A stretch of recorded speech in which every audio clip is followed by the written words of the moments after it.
This is the last workshop where we are basically talking with communities of interest, citizens, in the best ways of exploring data literacy within the issues that are very close to their hearts. We saw lots of really interesting examples of how data can be used in a good way and can be used to tell stories that we can tell differently. One of my big takeaways from today is that I know about what's going on in data for participatory budgeting, for equalities, and for even the side conversations with people over cups of coffee. I learned something from almost every conversation I had today.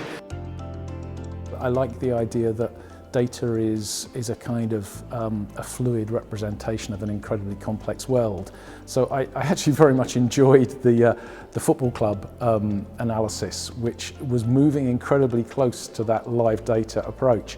It was just looking at what do we know here? What's all the evidence? What's the data? We don't know what it's going to tell us yet, but let's just delve into it and see where it takes us. It's important. It's really important. You need that translation. You need that discussion. It's not just looking at some figures on a piece of paper. It's knowing when some extremely important decisions about you or that might impact you and your community are being taken. Data literacy should not only be a fundamental right, but also responsibility. I think it's important that citizens are able to understand the ways in which data are being used for policy making, to inform decisions in different levels of society.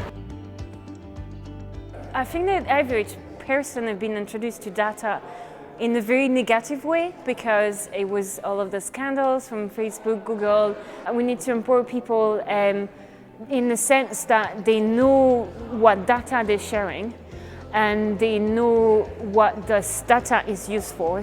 So it's kind of make sure that they are engaged in this process from the beginning. Just been impressed by how passionate everybody is about how you harness and use data. And so to actually be able to take the time to stop and reflect on what data we're generating as an organisation and how we access other forms of data to improve what we do is probably the biggest learning. What we're hoping that Life in Data can do for us is to really encourage more service providers to systematically record the usage of the services by different protected characteristics. Understand that actually this is not one single person issue.